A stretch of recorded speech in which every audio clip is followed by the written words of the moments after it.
Como ven, ahora have toma el lugar del auxiliar, ¿no? Toma el lugar de, como auxiliar, que era el lugar de do y does.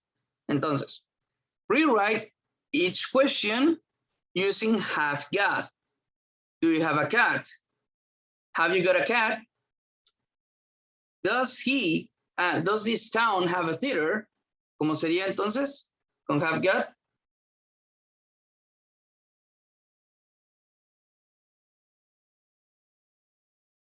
Igual lo ponen a escribir en el chat, ¿eh? Have this town have a no, have this town a teacher? No. No, theater. Has, acuérdate que se conjuga. Has this town got a theater? Got a theater? Does your house have an attic? ¿Cómo sería con have got?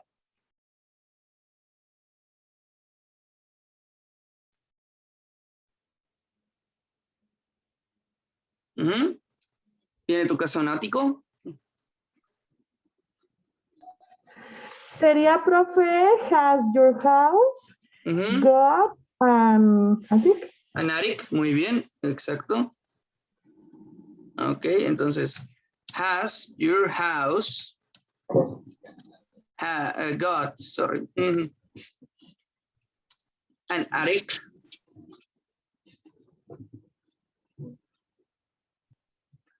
¿Tiene tu casa un ático? Muy bien. Do you have laptops? ¿Tienes laptops? ¿Cómo sería? Have they got a laptops? Exacto. ¿Consiguieron laptops? Ajá.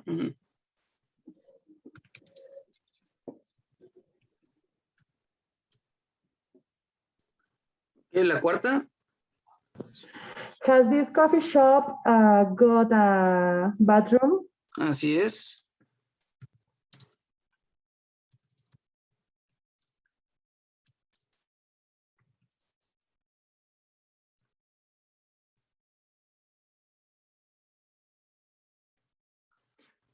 Do you have a cell phone?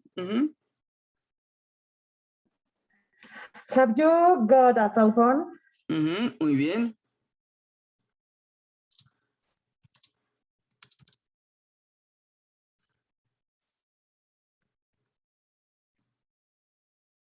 Does the teacher have my book? Sería have the teacher got my book? Has, acuérdate. Has the teacher. Sí, porque es en tercera persona. Estás hablando de el maestro, ¿no?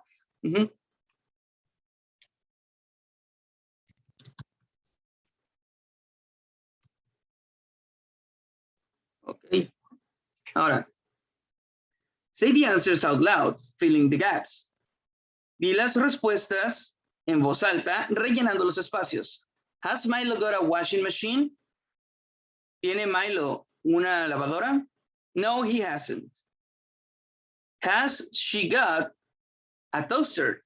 ¿Tiene ella una tostadora? Entonces, ¿cuál sería?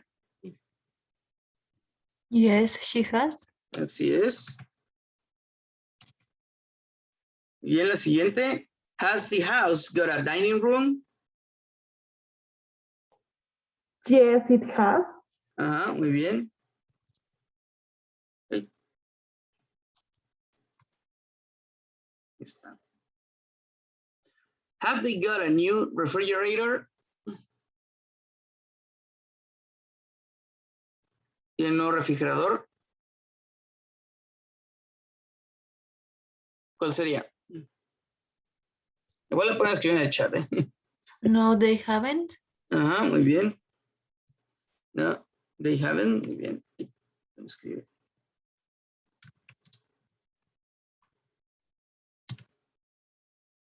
Y has it got a large kitchen? No, it hasn't. Muy bien. Ok. Ok. ¿Ninguna duda hasta ahorita? ¿Todo bien? No, profe, en el momento todo bien. Yo nada más sería cuestión como que de aterrizar o que nos aprendiéramos o ubicar más bien como las cosas o las partes de la casa para pues justo poder saber de qué estamos hablando, ¿no? Ok. Pues podría buscar. Si quieren, busco ahorita algún video de casas, así como de cribs. Digamos que, no sé, algún artista, cantante o actor que se les antoje. I don't know, best cribs, most famous cribs, vamos a ponerla. Famous mansions, no sé si quieren. Un castillo. La de Beyoncé Jay-Z de $120 millones. A ver, un video que tampoco está tan largo. No quiero sentirme más pobre todavía.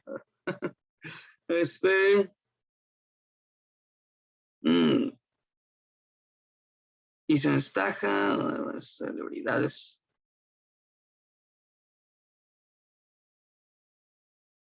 No sé, ¿quién salió la otra vez? ¿Quién vi la casa que era?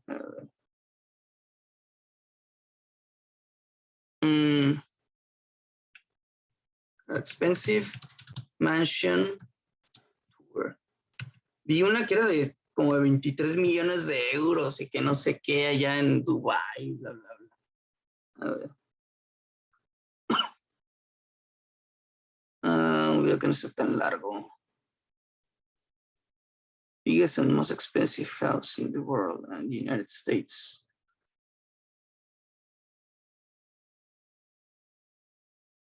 A ver. Tanto una casa más normal.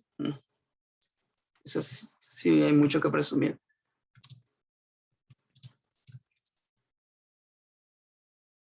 Average house in the US.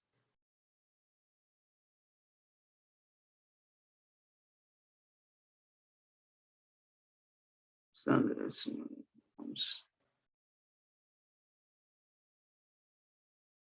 Ok, miren, aquí hay diferencias entre casas de Estados Unidos y de Inglaterra. Ok, es interesante.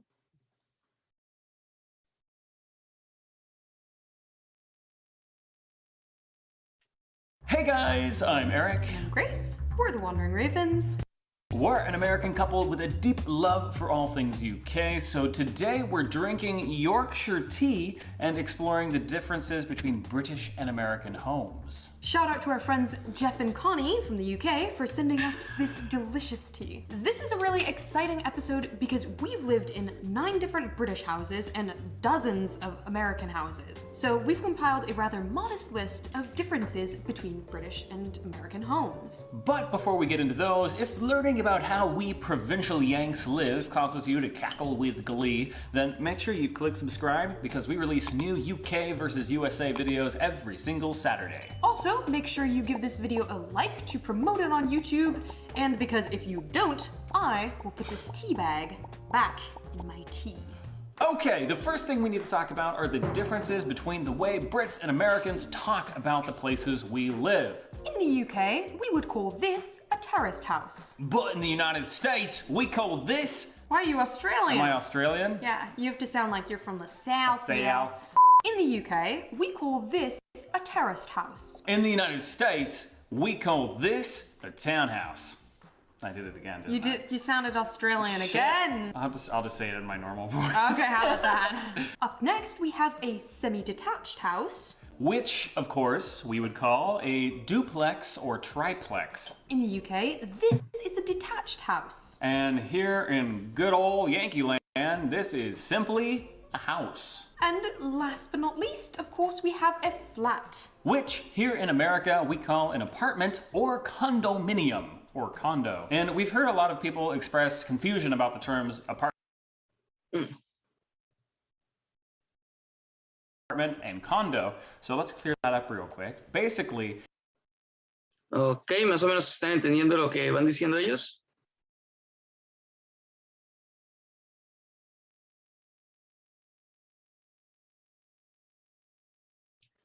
Ok, todo bien. Dato curioso, los duplex, estaba viendo que se inventaron porque había, cuando estaba prohibido los matrimonios gays y todo eso, se juntaban parejas de lesbianas y gays, cada uno viviendo en su casa, y cuando tenían que recibir familia, nomás se intercambiaban las parejas para fingir que eran pues heteros, pues, o sea, lo normal de aquel entonces, ¿no? Está curioso de cómo las cosas que se inventen. A ver. An apartment building is where all the units are owned by the same company or person and they're leased out individually. But a condo could be the same thing as an apartment building in look and appearance, except that all of the units are owned individually. From what I understand, in the UK, there is no distinction between those two. It's simply a flat. Everything is a flat. Yeah. Now that we've defined our terms, let's talk about who lives in what. So, kicking things off with the Yanks, 72% of Americans live in houses, 20% live in apartments, 5% live in mobile homes or trailers, and 3% live in other accommodations such as RVs, vans, and boats. Across the pond, the numbers are fairly similar, with a little over 79% of Brits living in houses, 20% living in flats, and less than 1% living in other housing like vans, RVs, igloos, and old shoes. There was an old woman who lived in a shoe. She had so many children, she didn't know what to do. When it comes to houses, the big difference here is that while 61% of Americans live in detached houses, only 24% of Brits live in detached houses. This difference is easy to explain though, given that American suburbs can basically roll on forever, and so there's a lot more room to build detached houses. Yeah, that was something that really gave us a culture shock when we first arrived in the UK, was just the rows upon rows of semi-detached or terraced houses. They're really cool though. They look very nice. They are. I kind of feel like I would like to live in a terraced house.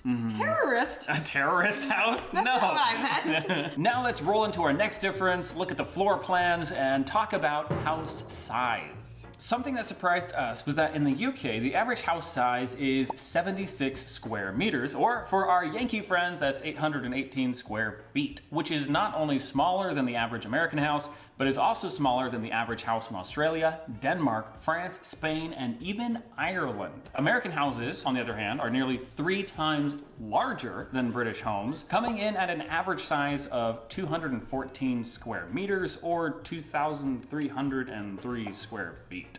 That's huge. That is a huge massive. house. Yeah, that is really big. Now let's talk about flats. The average one-bedroom flat in the UK is 46 square meters, or ¿Cómo que más de cerca? Que les haga zoom. Sí, que no salgan los otros videos. O sea, ¿Así?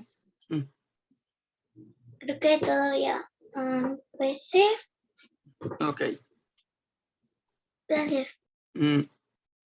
495 square feet. While in the USA, the average one-bedroom apartment or condo is 70 square meters, or 757 square feet. Here's another really interesting thing I discovered while doing research for this video. If these numbers that we're shouting off, square footage, size of the house, and all that, if those mean nothing to you, don't worry, you're not alone, because a recent study by Barclays Bank found that 57% of Brits don't know the size of their home, don't even know how big their house is, the square meterage or footage, and 25% of Brits don't actually know what a square meter or foot even is. This makes sense because we have looked for properties in the UK before, homes in the UK, when we're like, what if we immigrated to the UK? We've looked at homes for sale, and it's very rare to have the square meterage listed at all. So you're like, how big is this place? I have no idea. This is true because if you're shopping for homes in the States, which whenever we move to a new city, because we do house sitting, whenever we pop up in a new city, we always go on and look at all the real estate to see what housing costs there. And if you look at a housing website here in the States, it's gonna list everything by size. So you can sort by square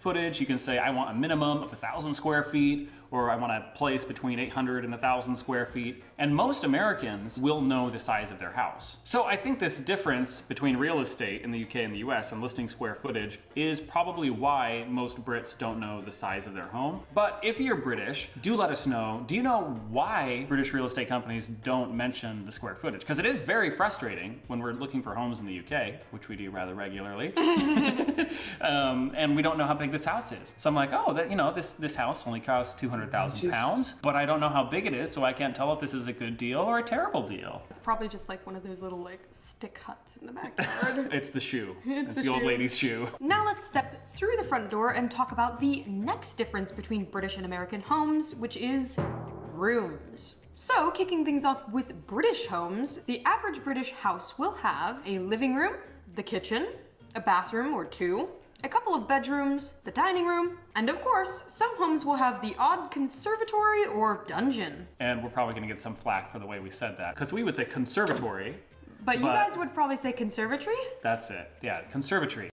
Eso sí, es muy común en Europa encontrarse casas que tengan calabozos, pues porque están ahí desde la Edad Media, ¿verdad? Así que, pues sí. Bueno, ellos lo dice conservatory, pero pues también menciona dungeon. Dungeon es lo más común, es un calabozo. Y si llegan a estar allá en Europa y se rentan, no sé, alguna casa o están viviendo ahí, chequen el calabozo. O sea, nunca va a haber, quién sabe qué hay ahí dentro, ¿verdad? No voy a hacer. Sí, y pues sí, van con cuidado porque se te va la señal, se va todo, o sea, obvio no hay luces, es un calabozo, así que bueno, ahí los checan.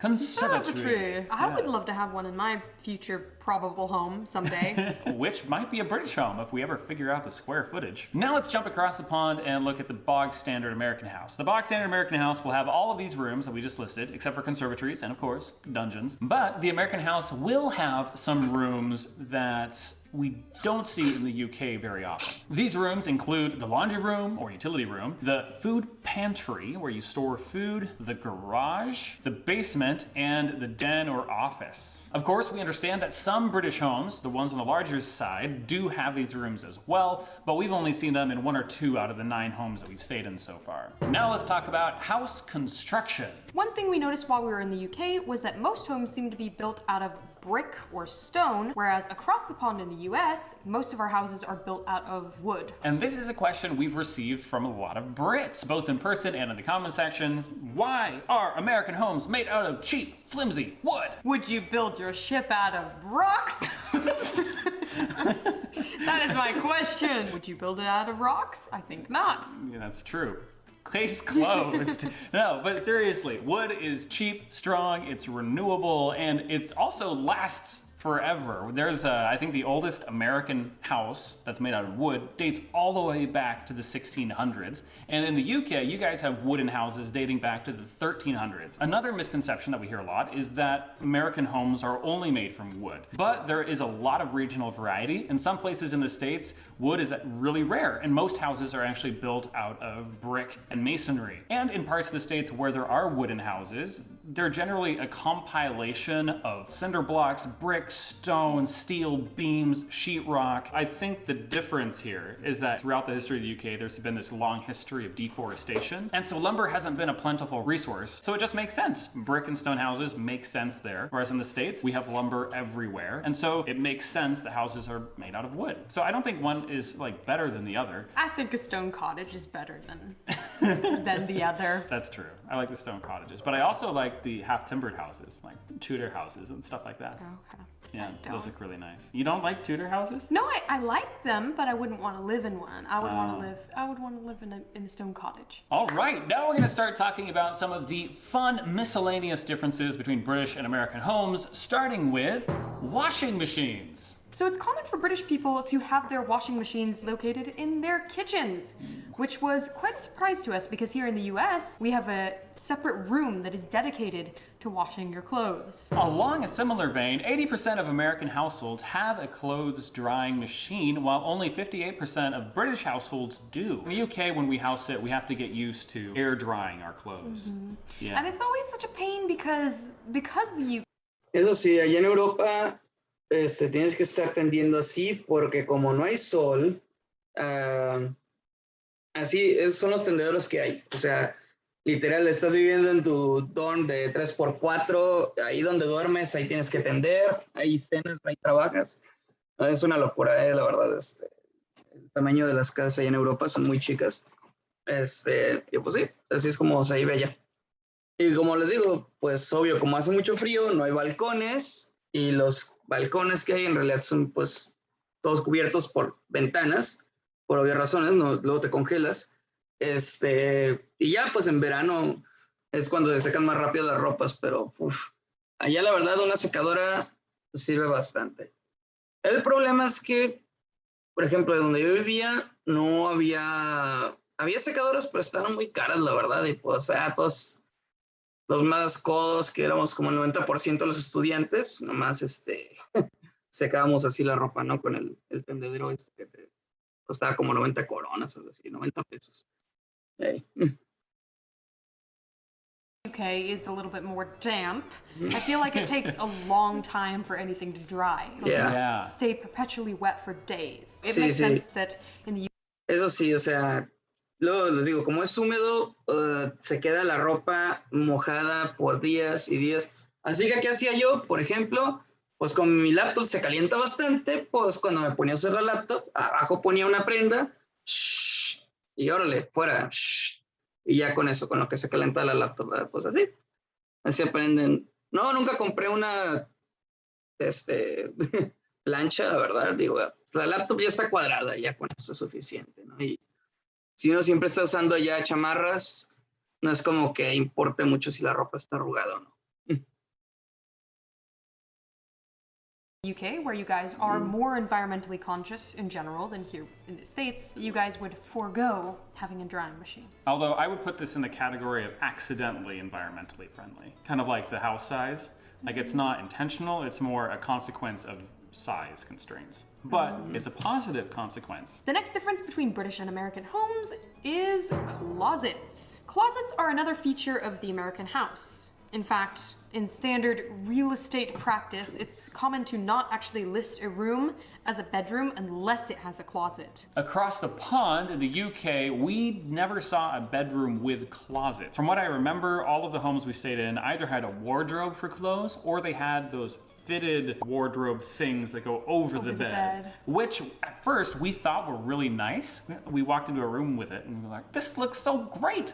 But the friends we were staying with quickly informed us that it's considered quite tacky and poor taste. It was news to us. Have you ever seen one of those in the States? I haven't. Have you? Me neither. No, Yeah. I haven't. Yeah. So you guys let us know, is this poor taste or is this the height of fashion? Another thing about the closet craze is that it's a huge status thing to have like a walk-in closet. Like if you have a walk-in closet, you're like making it. Yeah, you need to be able to display your thousands of pairs of shoes and pants and clothes and anyways. Not pants. Thousands of pairs of pants! The next big difference is porches. In the UK, we didn't really see any houses with porches, especially wraparound porches, a feature that is almost ubiquitous with American homes. Porch furniture? Yes. Porch swings. Porch swings are really common. Instead of having a porch, Brits seem to opt for a backyard patio or garden patio. And this reminds me of another difference that we noticed. You guys can confirm or deny this for us, but it seems that British people prefer to hang out behind their house rather than in front of it, whereas Americans, it's a pretty even mix of both. In the UK, if you go to someone's house, you're always going to be in the garden, never in the front garden bit. I actually prefer that because it feels more like you are in that person's space. Like, you know, it's more hospitable, In the more garden. welcoming. Yeah, in the back, as opposed Yeah. to being in the front where all the neighbors can walk by and be like, oh, wonder what's happening over at Jackie's house today. The next difference is microwaves. Now, as you guys probably already know, it is very common for pretty much every American household to have a microwave in their kitchen. This is for reheating things like coffee or soup or even, God forbid, tea. Not just reheating tea, but actually boiling the water for tea. I've still never done that before. My family did it growing up. Really? I'm So you'd ashamed to like admit. stick Yeah. the water in there and like wait for it to boil and then you'd pull it out and put the tea bag in. Exactly. Yeah. Really? Yeah. But it's really terrible because what it does is it heats up the mug itself. So you have to like use a napkin or something to pull it out of the microwave because the whole mug is on fire. I've literally never done that. I thought when the Brits were making fun of us for doing that, that wasn't something any Americans did. No, it's something American. Ok, nomás choque cultural de que los europeos en general se burlan de que usen los microondas en vez de calentar el agua y luego servirse para el té. Pero pues hasta yo lo hago aquí en México, no sé si ustedes lo hacen también. Se me hace más fácil usar el microondas para calentar el agua y ya meterle el té ahí. Pero pues bueno, cada quien. Según yo es algo normal de aquí del continente americano.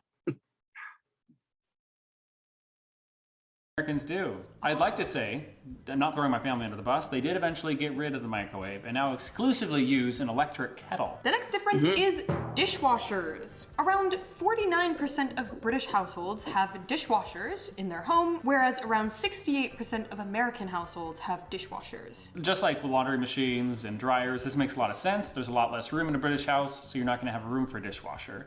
But on the plus side, since you have the clothes washing machine in the kitchen already, you can just chuck your tea mug and plates in there. Tumble wash. Tumble wash them, Yeah. pull them out, and Got your pants and your plates clean in the same load. Nice. that's great. The next difference is one I'm really excited about because I haven't seen anyone mention this before, and so this might be an Eric and Grace original. And this difference is hallways. While American homes do have hallways, they're not used quite the same way as they are in the UK. The big difference is that in the UK, when you walk into a house, you almost always walk into a hallway. Of the 9 homes that we stayed in, I want to say 8 of those had you walking directly into a hallway rather than into, like we have in the States, into a living room, into a kitchen, or another sort of common area. So what I'm talking about is that in the UK, you have a house. So here's a house, beautiful, beautiful house. And you'll have the front door. Here's the front door. And then when you walk in, you have this hallway, and then very often you have stairs off to one side. So this is an example of a house that we stayed in Leeds. Come in the front door here. If you go through the back, there's some bedrooms back here. You go up the stairs to the second floor here if you want. But the thing that really tripped me up, and the thing that I want to ask you guys about, is that here you have this hallway, you have these walls, and then you have a door. And if you walk through here, you walk into the living room. And what really confused me is why this hallway existed. Because it seems to me like if you just knock down these walls and this door, you would have a much bigger living room. It would increase by 2 to 3 feet if you build houses in the UK. Sí, eso es algo en Europa en general, no sé por qué. Cuando entras a una casa, como dice él, tienes un pasillo y ya de ese pasillo se van derivando puertas, que la sala, el baño, escaleras. ¿Por qué? No sé, la verdad, yo no lo entiendo. A mí se me hace parte muy riesgosa. Imagínense que hay un incendio. Pasar por un pasillo, obviamente, pues las llamas van a cubrir esa área mucho más rápido. Así que, pues, bueno, pues allá ellos, ¿verdad? No entiendo esa lógica, pero allí existe. And you know why? Is it just tradition? I feel like you could really maximize on space and have a much bigger house by knocking those walls down. Now that we've talked about a difference that confuses us about the UK, let's hop across the pond and talk about something that bugs the heck out of us in the States. So this difference, let's just call it stupid granite countertops. Most American kitchens seem to have what I like to call stupid granite countertops. The granite that I'm talking about has that shine. It's almost like it has little bits of silver in it. You know, yeah, okay. Glitter. I know exactly what you're talking about. Yeah, you put a light on it and the counter glitters. Ugh, it's so bad. You think it just looks maybe a little tacky or a little bit like it's supposed to look luxurious, but maybe it's just kind of... Yes, that's exactly it's an attempt what to it look is. posh. Yeah. It fails. But we never saw those in the UK, which was a huge reprieve.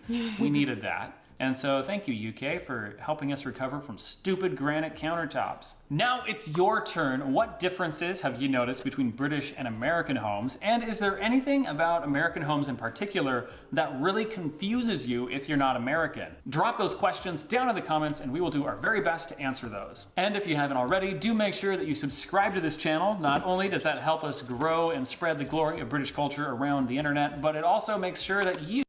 Ok, los ven 5 minutos porque está acabando la sesión y ahí me dicen ahorita que volvamos si el vocabulario, si lo entendieron.